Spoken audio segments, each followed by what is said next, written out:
What's good? It's your boy Fanon. Okay, I'm going to talk about Terence Crawford this morning, hottest subject in boxing, along with Errol Spence Jr. and the welterweight division. And I'm going to talk about something that Terence Crawford is feeling, some frustration, feeling that he doesn't get the credit that he deserves. Just came out. I saw the quote before, but Keith Eidick of BoxingScene.com wrote an article about it this morning. So it brought back into my memory that the fact that he had said it. And I'm going to share my thoughts on it because I think that his saying that has become a good talking point because of a lot of the conversations that have taken place that I've had with subscribers and had on live streams since the end of the fight with Jose Benavidez. Now, before I do that, I want to thank you guys for subscribing to the channel. I want to say unequivocally, shout out to the LDBC, new media, fight fans, avid boxing fans, all around the world, and definitely within the United States and my community. It's a pleasure speaking with you and having the opportunity to speak with you.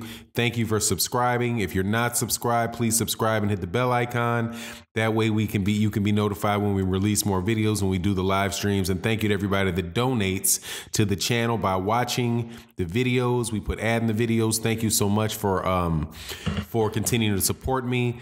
Also, thank you so much for the super chats and the live streams. They really help support the cause that the channel is here to support. And the Venmo and Patreon, we've got new material coming out with the Patreon soon, and I will be letting you know when that's going on. But let's get to it. Bud Crawford feels like sometimes he doesn't get the credit that he deserves.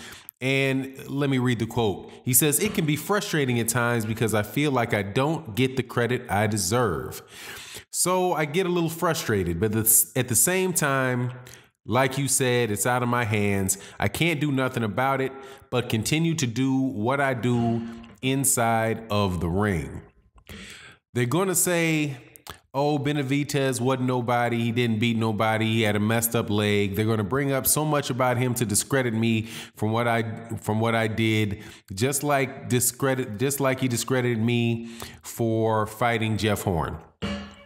I agree 100% with Terence Crawford that Terence Crawford does not deserve the credit that he deserves, that he does not get the credit that he deserves. Terence Crawford is without a doubt, in my mind, is one of the best fighters in the world. At present, I have him my number 2 pound for pound, but that's pretty much just out of stubbornness. I could definitely see why many people, I had him at number 1 pound for pound before Canelo Alvarez beat Gennady Golovkin, but I will tell you very much, I could see it, that Terence Crawford is the best fighter pound for pound in the world. And, you know, if you made that argument to me, I would not have much of an issue with it at all. So that's about the best credit that I can give to somebody below the welterweight division, that they are the best at what they do. They're the most skilled at what they do. They have the most, over a number of weight classes that, that their skills, is top notch. Terence Crawford is a top notch fighter, man. And depending on what he does, leaning forward, this guy could very well be a lock for a Hall of Fame. And, there's nothing else. There's nothing better that I can say. There's nothing I would improve on Terence Crawford. And, so there you go. But I don't believe that he gets that type of credit. But the first person that he should, when he says this, up to right now, when he's talking about the people that don't give him the credit that he deserves, he needs to turn right back around and look right at Bob Arum as being the number 1 guy that didn't give him the credit that he deserved last year when he pushed very hard for Vasyl Lomachenko with 12 professional fights, having been the best fighter since Muhammad Ali. And when he said the best fighter since Muhammad Ali, he was talking about Vasyl Lomachenko being a better fighter than Terence Crawford. Terence Crawford re-signed with Bob Arum, the number 1 guy that wasn't giving him the credit that he deserved, his promoter, the guy that's responsible for selling him.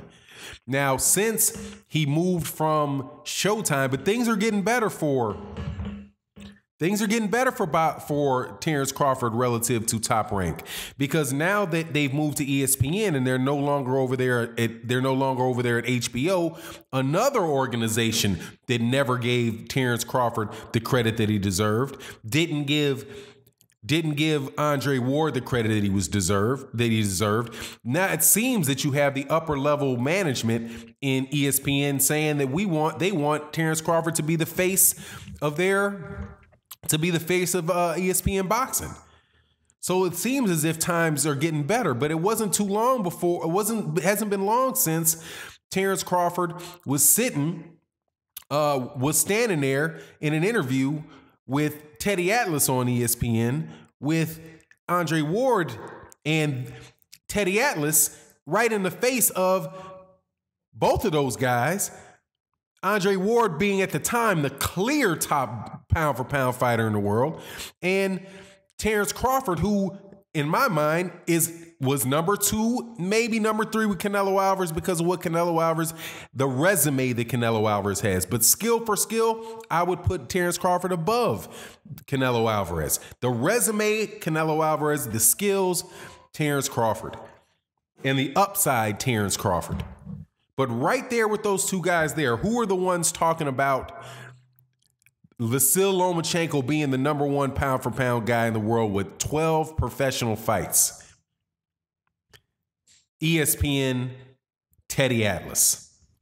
So, but who does he choose to stay with? He chooses to stay with ESPN. Now,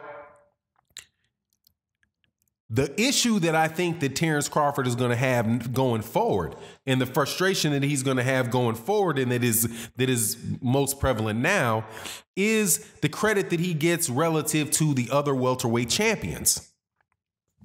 Is he the best welterweight? Half of the house thinks Terence Crawford, probably a little more than half of the house thinks it's Errol Spence Jr. because of Errol Spence Jr.'s size. The other half of the house, or slightly less than half of the house, thinks it's Terence Crawford because of his skills. And you're going to see that back and forth conversation going on as we see it on this channel. We see it on other channels.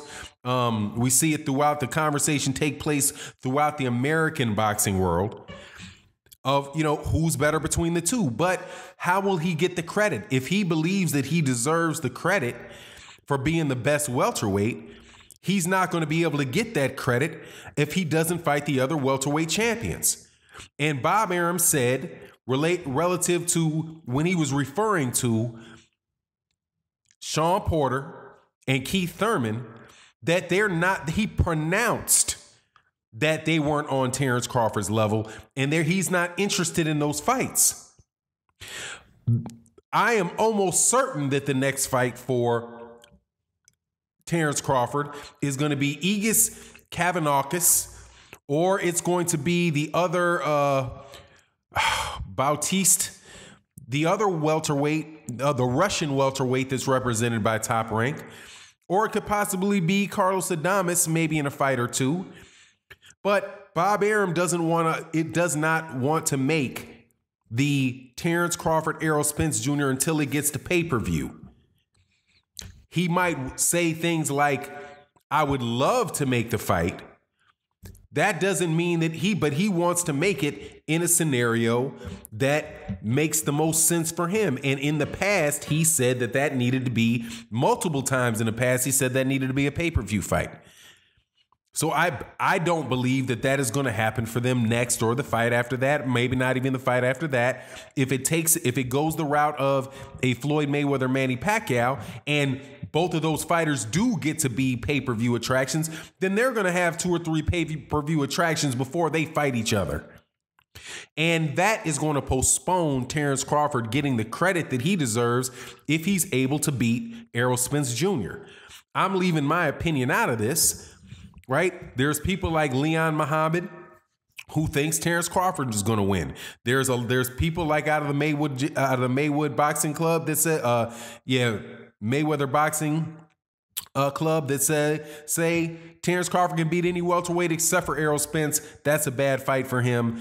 Terence Errol Spence Jr. is too big and he's way too skilled. The combination of the size and the fact that he's so skilled will prove to be too much for Terence Crawford. That conversation right there is a wonderful conversation to have, but Terence Crawford will continue to feel like half of the building is not giving him the credit that he deserves, because you'll continue to have conversations about looking at the resumes of the fighter. And when they go through Terence Crawford's resume, somebody that believes that Errol Spence Jr. will be the winner, when they dissect their resume, of course they're going to say something about Jose Benavidez being nobody. Terence Crawford, the fact that Terence Crawford knew that people would say it tells you that he knows that there's some truth to that. The leg being bad, I don't think that Jose Benavidez can use that for an excuse, because yes, he talked real bad about the dude, but he walked in with a knee brace. It's in a picture, right? I had a debate with somebody the other day and they said, nobody ever said anything about the brace until after the fight. And I was like, really? Go look at that picture. Isn't that a knee brace that he had on walking in the ring? Obviously, somebody knew something about the knee, because he walked in wearing a knee brace. When you're fighting a boxer with a knee brace on, there's a chance there's something wrong with that knee. But regardless, I don't care if the dude had 5 hands. He probably wasn't beating Terence Crawford anyway. It might have led to the dude getting knocked out earlier, because it might have went the distance. He might have wound up getting knocked out early because he would be willing to take more chances. Whatever the case, it is what it is. But if Terence Crawford wants the credit that he deserves, or rather more of the credit that he deserves, he has to fight the other champions at welterweight and beat them. Because when he does that, he galvanizes the boxing community around him. Not just the boxing community in half of the American black boxing community. All of it will galvanize around him, because he would have proved that he's the best. And from there, he might be able to take that Mayweather path through a bunch of guys that, people just really want to see him fight and ain't going to say anything about the fact that, we knew what was going to happen before the fight happened. So anyway, it is what it is. I agree 100% with Terence Crawford. He doesn't get the credit that he deserves. He deserves a lot more credit. The first people he should have been looking at for that was Bob Arum and HBO, and the fact that they were trying to elevate people above him for the majority of his career. And now he's in a situation where he's getting the credit from them, because it's now a different situation. But now he's in a weight class where there's 3 other champions, and in order to prove that he's the best in that weight class, he's going to have to actually fight them.